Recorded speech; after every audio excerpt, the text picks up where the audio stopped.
제18장. 그때 이스라엘에 왕이 없었고 단지파는 그때 거주할 기업의 땅을 구하는 중이었으니 이는 그들이 이스라엘 지파 중에서 그때까지 기업을 분배받지 못하였습니다. 단 자손이 소라와 에스다올에서부터 그들의 가족 가운데 용맹스러운 5사람을 보내어 땅을 정탐하고 살피게 하며 그들에게 이르되 너희는 가서 땅을 살펴보라 하매 그들이 헤브라임 산지에 가서 미가의 집에 이르러 거기서 유숙하니라. 그들이 미가의 집에 있을 때에 그 레위 청년의 음성을 알아듣고 그리로 돌아가서 그에게 이르되 누가 너를 이리로 인도하였으며 내가 여기서 무엇을 하며 여기서 무엇을 얻었느냐? 그가 그들에게 이르되 미가가 이러이러하게 나를 대접하고 나를 고용하여 나를 자기의 제사장으로 삼았느니라 하니라. 그들이 그에게 이르되 청하건대 우리를 위하여 하나님께 물어보아서 우리가 가는 길이 형통할는지 우리에게 알게 하라. 하니 그 제사장이 그들에게 이르되 평안히 가라. 너희가 가는 길은 여호와 앞에 있느니라. 이에 5사람이 떠나 라이스에 이르러 거기 있는 백성을 본즉 염려 없이 거주하며 시돈 사람들이 사는 것처럼 평온하며 안전하니 그 땅에는 부족한 것이 없으며 부를 누리며 시돈 사람들과 거리가 멀고 어떤 사람과도 상종하지 아니함이라. 그들이 소라와 에스다올에 돌아가서 그들의 형제들에게 이르매 형제들이 그들에게 묻되 너희가 보기에 어떠하더냐? 일어나 그들을 치러 올라가자. 우리가 그 땅을 본즉 매우 좋더라. 너희는 가만히 있느냐? 나아가서 그 땅 얻기를 게을리하지 말라. 너희가 가면 평화로운 백성을 만날 것이요 그 땅은 넓고 그곳에는 세상에 있는 것이 하나도 부족함이 없느니라. 하나님이 그 땅을 너희 손에 넘겨주셨느니라 하는지라. 단지파의 가족 중 600명이 무기를 지니고 소라와 에스다올에서 출발하여 올라가서 유다에 있는 기럇 여아림에 진치니 그러므로 그곳 이름이 오늘까지 마하네 단이며 그곳은 기럇 여아림 뒤에 있더라. 무리가 거기서 떠나 에브라임 산지 미가의 집에 이르니라. 전에 라이스 땅을 정탐하러 갔던 5사람이 그 형제들에게 말하여 이르되 이 집에 에봇과 드라빔과 새긴 신상과 부어 만든 신상이 있는 줄을 너희가 아느냐? 그런즉 이제 너희는 마땅히 행할 것을 생각하라. 5사람이 그쪽으로 향하여 그 청년 레위 사람의 집 곧 미가의 집에 이르러 그에게 문안하고 단자손 600명은 무기를 지니고 문 입구에 서니라.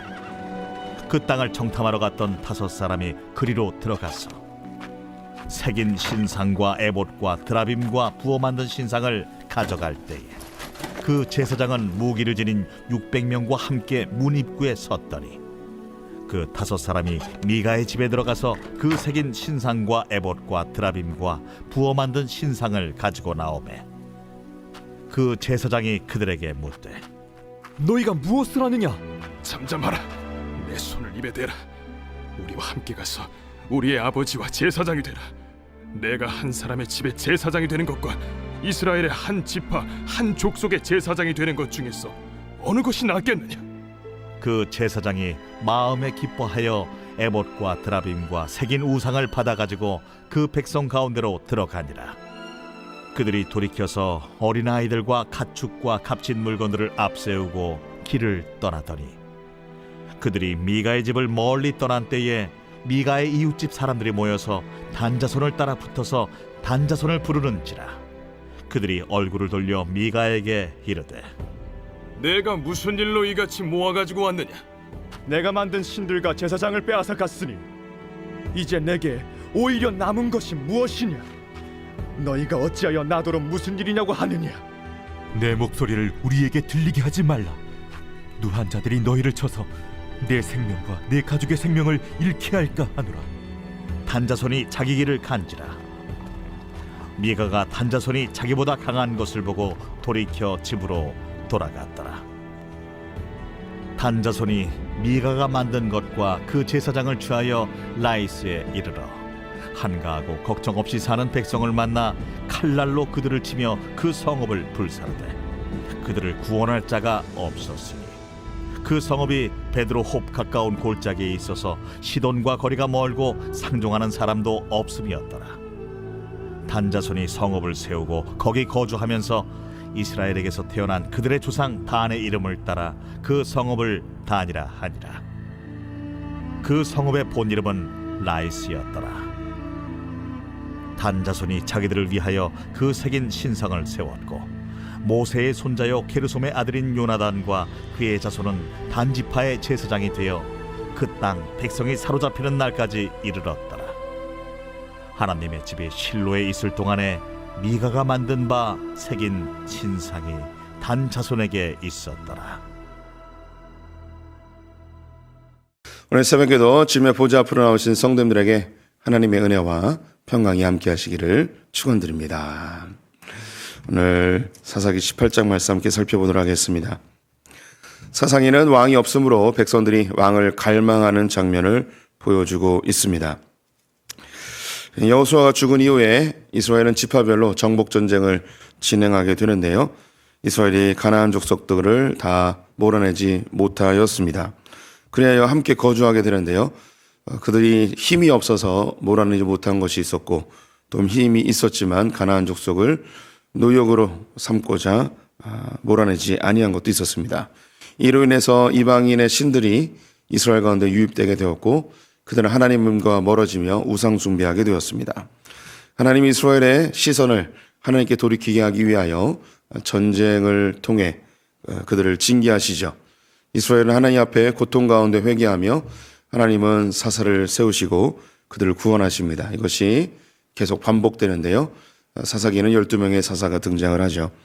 첫 번째 온니엘은 사사의 모범자였습니다. 하지만 마지막 12번째 사사인 삼손은 초라하게 블레셋 사람들에 의해서 죽음을 맞이하게 되죠. 그 중간쯤에 있는 기드온을 기점으로 사사들은 하나님의 재판장으로 혹은 그들을 구원하는 군대 장관으로 활동하기보다는 왕의 권세를 누리며 자기 배를 채우는 어리석은 모습을 보이게 됩니다.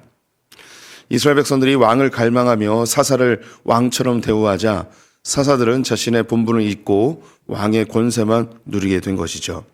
이렇게 사사들이 자기의 역할을 감당하지 못하고 이스라엘 백성들은 하나님을 왕으로 섬기지 못하고 또 말씀대로 살지 아니하며 왕 같은 제사장의 역할을 제대로 수행하지 못하여 그들은 자기의 소견에 옳은 대로 행동하기 시작합니다.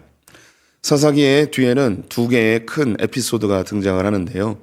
이것은 왕이 없으므로 자기의 소견에 옳은 대로 행하는 백성들, 그들로 인해서 어떤 일들이 벌어지는지 대표적인 사건 두 가지를 언급을 하고 있습니다. 첫 번째는 미가의 집에 미가가 신상을 세우고 산당을 만들고 에봇과 드라빔을 세워놓고 또 레위 청년 한 명을 고용하여서 자기 집에 개인적인 제사장으로 삼는 그런 종교가 사유화되어지는 하나님을 우상화하는 그런 모습을 보게 되었습니다.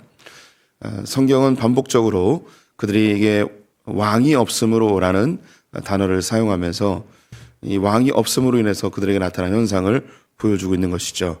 이스라엘에게 왕은 하나님입니다. 가나안 땅에 들어갈 때 왕이 없는 나라를 만들도록 하신 것이죠. 그러면 어떻게 통치가 하나님의 법으로 하나님의 말씀으로 통치가 됩니다. 각자가 하나님의 말씀을 받아서 자기의 기업과 지경에서 하나님의 말씀대로 통치하고 다스리는 왕 같은 제사장의 삶을 살도록 하나님께서 명령하신 것이죠. 그런데 그들에게 왕이 없음으로라는 것은 하나님의 말씀대로 살지 아니하였다는 것이죠. 그로 인해서 기준이 없으니 말씀이 없으니 자기의 소견에 옳은 대로 살아가게 됩니다. 자기의 소견에 옳은 대로 살다 보니 일이 엉망진창이 되게 되죠. 그로 인해서 그들은 자연스럽게 우리에게 왕이 있었으면 좋겠다. 다시 말해 눈에 보이는 왕이 우리를 좀 다스려주고 통치해주면 좋겠다라는 생각을 갖게 됩니다. 이것은 인간의 아주 자연스러운 현상인데요. 사람들은 자유를 좋아합니다. 다 자유롭고 싶어 하죠. 누군가로부터 통제받고 또 속박되는 것을 너무너무 싫어합니다. 그래서 사람들은 자유를 위해서 목숨을 내걸기도 하고 자유가 아니면 빵을 달라 이런 구호도 우리가 자주 들어보았죠. 근데 사람이 참 자유를 얻게 되면 정말 행복하고 자기가 원하는 대로 살 것 같은데 그렇지 않습니다. 사람은 신기하게도 자유를 얻으면 다른 무엇인가의 속박 속에 들어가려 하는 그 속박 속에서 안정감을 찾으려 하는 그런 이상한 속성을 보이게 됩니다. 그래서 자유는 공포다라고 어떤 철학자가 얘기했는데요. 간단한 예로 성도님들이 가출을 하게 되면 자유로워질 것 같은데 그렇진 않습니다.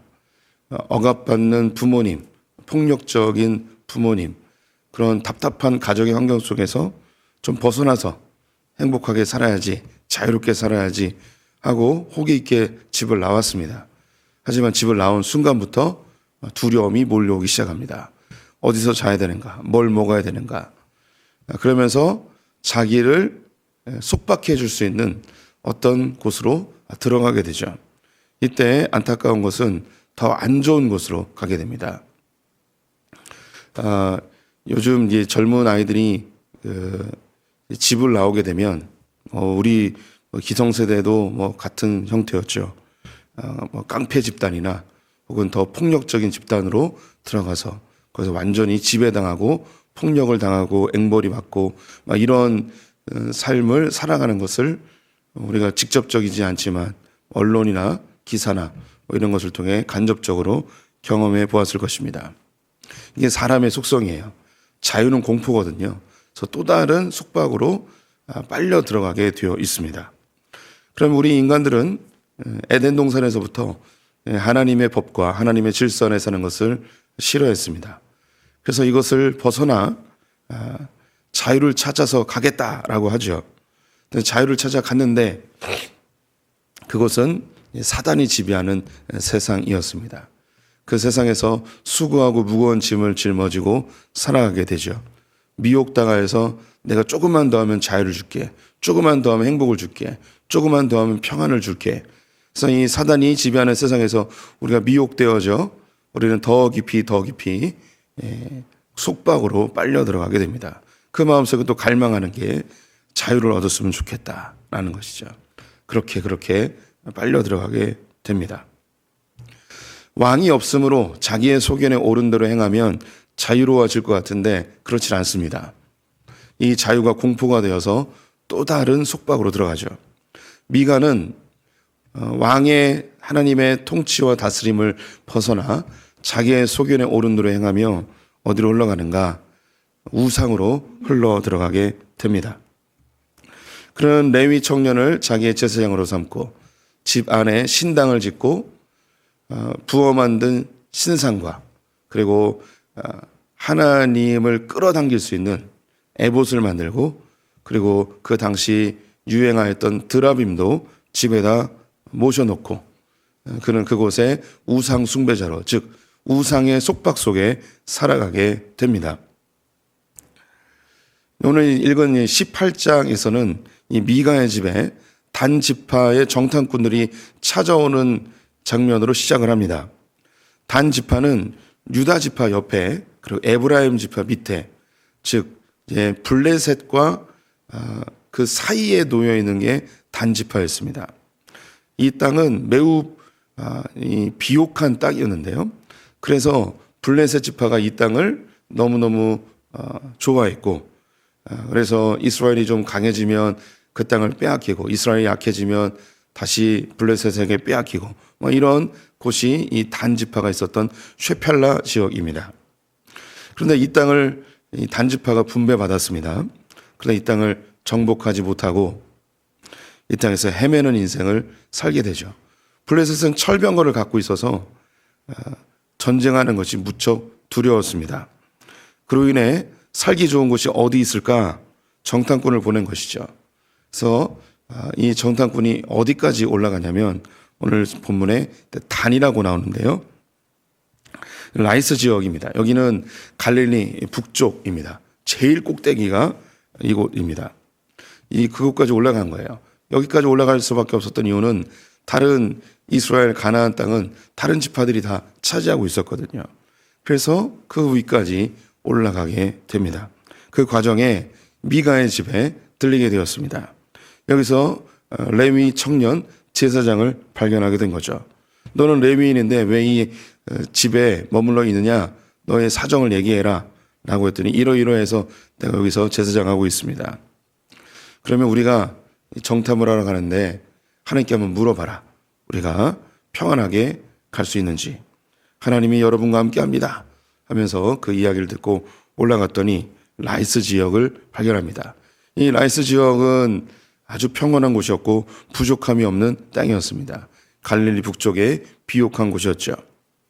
그리고 시돈과도 멀었습니다. 시돈은 역사 속에 이제 페니키아 지역인데요. 지금의 이제 레바논입니다.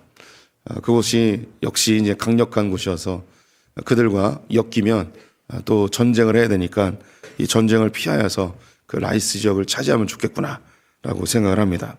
돌아와서 보고를 하였고 그 보고의 내용은 우리가 지체하지 말고 빨리 가서 그 땅을 차지하자라고 합니다. 600명의 군사들과 함께 이 라이스로 향하게 됩니다. 다시 미가의 집에 들려서 그곳에 드라빔 부어 만든 우상과 또 에봇이 있는 것을 알고 그것을 다 훔쳐가지고 오죠.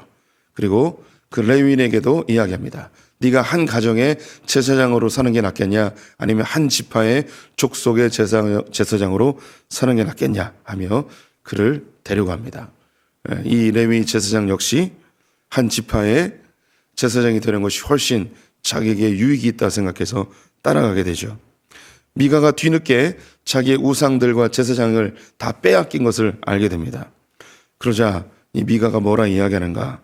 이제 내게 오히려 남은 것이 무엇이냐? 나 이제 뭐 먹고 사냐? 난 어떡하냐? 하며 그 단지파 사람들에게 호소하죠. 그랬더니 이 단지파 사람들이 다시는 그런 얘기 하지 말라고 하면서 그냥 가버립니다. 그리고 라이스에 있는 사람들을 다 죽이고 그 땅을 정복하고 그 땅의 이름을 자신들의 조상의 이름을 따서 단이라고 이름하죠. 그래서 훗날 이제 이스라엘을 칭할 때에 단에서부터 부엘세바까지 제일 북쪽에 있는 단과 그 제일 밑에 있는 부엘세바, 그래서 이 두 지명이 이제 제일 꼭대기와 제일 밑에를 보이게 됩니다. 오늘 이 장면에는요, 말씀을 떠나 즉 하나님을 떠나 자기의 소견에 옳은 대로 살아가는 사람들이 보여주는 그 우상에게 지배당하는 모습을 역력히 보여주고 있습니다. 우리 기독교의 제일 큰 어른이라고 할 수 있는 어거스틴이 있습니다. 이 어거스틴이 인간의 마음에 자리 잡고 있는 네 가지의 우상을 이야기했습니다.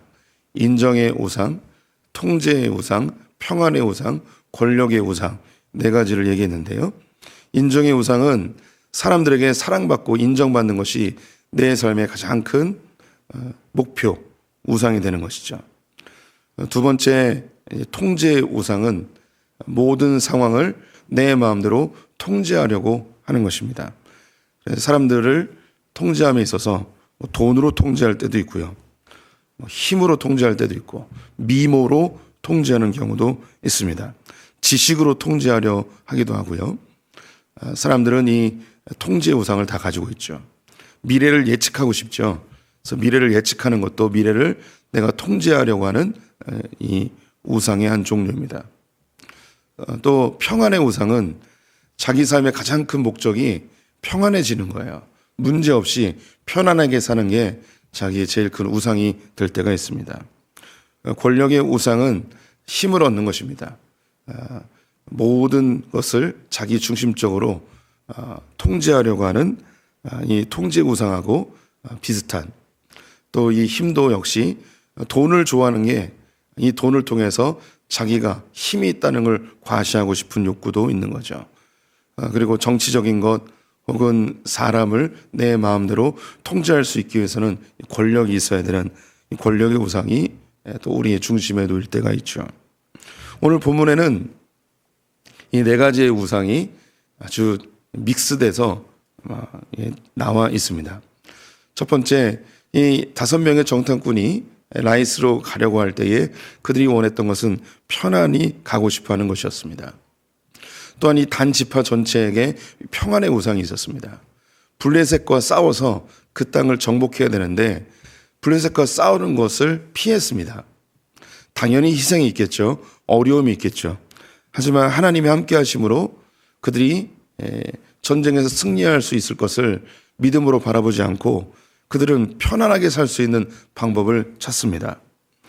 우리 역시 두려움 앞에 충돌이나 갈등보다는 평안을 차지하다 보니 이 평안이 내게 우상이 돼서 아주 소중한 것을 잃어버릴 때도 있고, 그리고 더 나은 것으로 전진하지 못할 때도 있고, 또 두려움에 휩싸여서 회피하여 도망하게 되는 경우들도 있습니다. 지금 오늘 18장에서 이 단지파가 그런 모습을 보이고 있습니다. 이 라이스를 선택한 것 역시 시돈이라는 당시 큰 권력의 나라가 있어서 이들과 충돌하면 자기들이 손해보고 죽을지도 모른다는 두려움, 즉 평안에 대한 갈망함이 이 라이스라는 곳을 차지하게 됩니다. 라이스는 한가롭고 평안한 곳이었습니다. 이곳에 쳐들어가면 그들이 크게 희생 없이 그 땅을 차지할 수 있을 것이라고 생각한 것이죠. 그들이 판단하고 선택한 그 기준이 뭐였냐면 평안이었습니다. 편안하게 사는 것, 어려움 없이 사는 것. 그래서 그들이 그 라이스 지역까지 가게 되죠. 안타까운 것은 그들이 평안을 찾다가 단지파는 역사 속에서 완전히 사라져 버리게 되었다는 것입니다. 또한 이들은 이 안에 하나님을 통제하고 싶은 마음이 있었습니다. 하나님께 잘 보여서 하나님이 내 삶에 함께 해주길 바라는 마음이 있었던 거죠. 그것이 뭐냐면 이 우상들을 가져오고 제사장 레위인을 데리고 간 것입니다. 이 우상들이 있고 레위인을 데려가면 하나님을 조종할 수 있다고 생각을 한 거죠. 하나님을 통제할 수 있을 것이라고 생각을 한 것입니다. 이건 역시 우리가 가지고 있는 것인데요. 우리가 열심히 기도하고 우리가 신앙생활을 열심히 하는 그 근본적 동기 안에 뭐가 있냐면 내가 이렇게 열심히 해서 하나님을 조종하고 싶어 합니다. 하나님을 통제하고 싶어 하는 거죠. 금식을 하거나 작정 기도를 하거나 어떤 신앙적 열심을 보이는 이유가 하나님을 통제하고 싶은, 조종하고 싶은 욕구 때문입니다. 미가가 이 모든 것들을 잃어버리게 됩니다. 그때 그가 고백한 것이 이제 내게 남은 것이 무엇이냐. 그는 이 우상에게 완전히 사로잡혀서 이 우상이 없어지면 자기도 다 사라졌다고 생각을 하는 것이죠. 우리가 간절히 소망하고 간절히 원하는 것이 우상이 됩니다. 내가 간절히 원하는 마음의 소원들, 내가 간절히 소원하는 성공, 내가 간절히 원하는 돈, 사람들에게 받는 인정, 심지어 때로는 내가 가장 소중하게 생각하는 내 믿음, 내 자녀, 이것이 하나님보다 더 높아져서 내가 살아가는 이유가 될 때 이것은 우상이 됩니다. 우리에게 이 우상이 있는지 없는지를 평가하는 좋은 질문이 바로 이거예요. 이제 내게 남은 것이 무엇입니까? 남은 것이 무엇입니까? 이제 살 수가 없다는 거죠. 우리 성도님들이 없어지면 제일 두려워하는 것, 그것이 우리의 우상입니다. 돈이 없어지면 어떻게 살지? 그게 우상이죠. 내가 사랑하는 그 사람이 나를 버리면 어떡하지? 그럼 난 어떻게 살지? 내가 제일 소중하는 누군가, 배우자일 때도 있고 자녀일 때도 있고, 이 아이들이 망가지면, 이 아이들이 혹시 죽으면, 이 아이들이 아프면 난 어떻게 살지? 그러면 하나님이 나의 신이 아니고 그것이 나의 신이 되고 우상이 되는 거죠. 내가 지금까지 일궈왔던 내 사업이 망하면 어떡하지? 내가 지금까지 준비했던 그 시험에서 떨어지면 어떡하지? 난 다 끝난 거야. 내가 원하는 대학에 가지 못하면 어떡하지? 내가 원하는 직장에 들어가지 못하면 어떡하지? 내가 지금까지 쌓아왔던 명성을 다 잃어버리면 어떡하지? 사람들이 나를 미워하면 어떡하지? 이것이 나의 우상이 드러나는 현장입니다. 이 미가는 우상을 가지고 하나님을 조종하려고 하였습니다. 하나님이 여전히 살아계시고 하나님이 남아있는데 미가는 이제 어떻게 살지? 라고 고백하고 있는 거죠. 우리 성도님들이 모든 것을 잃어버려도 우리 성도님들이 간절히 소원하는 가장 소중하게 생각하는 그 모든 것들을 잃어버려도 하나님이 여전히 우리 성도님들과 함께 계십니다. 때로는 하나님께서 정말 이놈이 나를 정말 사랑하는지, 나를 정말 하나님으로 인정하는지 그걸 시험해 보고 싶을 때가 있으세요. 그래서 내가 제일 소중하게 생각하는 걸 거두어 가실 때가 있습니다. 아브라함에게 이삭을 거두어 가신 것처럼 말이죠. 그런 삶을 경험하신 분들이 우리 가운데도 많이 계십니다. 사업이 다 망가지기도 하고 건강을 잃기도 하고 가정이 깨진 경우도 있고 제일 사랑하는 사람으로부터 배신을 당하기도 하고 내가 정성을 다했던 자녀로부터 버림받는 경우들도 발생합니다. 그때에 죽을 것 같죠. 다 끝난 것 같죠. 근데 그때 진짜 나와 함께 하시는 하나님을 경험한 분들이 우리 가운데 많이 계시죠. 이스라엘은 왕이 없으므로 자기 소견에 옳은 대로 행하였습니다. 그럼 자유로울 것 같죠? 아닙니다. 자기 소견에 옳은 대로 자유롭게 행동하다 보면 더 안 좋은 속박으로 들어가게 됩니다. 그렇게 우상의 지배를 받던 우리들에게 예수님이 찾아오셔서 선포하십니다. 진리가 너희를 자유케 하리라. 하나님 안에 있는 것이 가장 자유롭고 평안하고 행복하고 가장 안전합니다. 하나님만 섬기는 소풍의 성도들 되시기를 축원드립니다. 기도하겠습니다. 하나님, 우리는 죄악되어서 스스로 하나님 되어 내 판단과 내 선택에 옳은 대로 살아가려 합니다. 하지만 이것은 더 큰 고통과 시련과 절망으로 빠져들게 함을 우리가 깨닫습니다. 이 안에서 헤어나오고 싶지만 방법이 없을 때에 우리 손을 잡아주신 예수 그리스도, 그분으로 인해서 우리는 진정한 자유를 얻습니다. 주님 안에서 참된 평안과 자유를 누리는 소풍의 성도들 되게 하여 주시옵소서. 내 안에 자리 잡고 있는 우상들을 분별하여 그것을 몰아내고 예수 그리스도로 하나님으로 충만케 하여 주시옵소서. 오늘 하루 주님께 부탁드리며 예수님의 이름으로 기도드렸습니다. 아멘.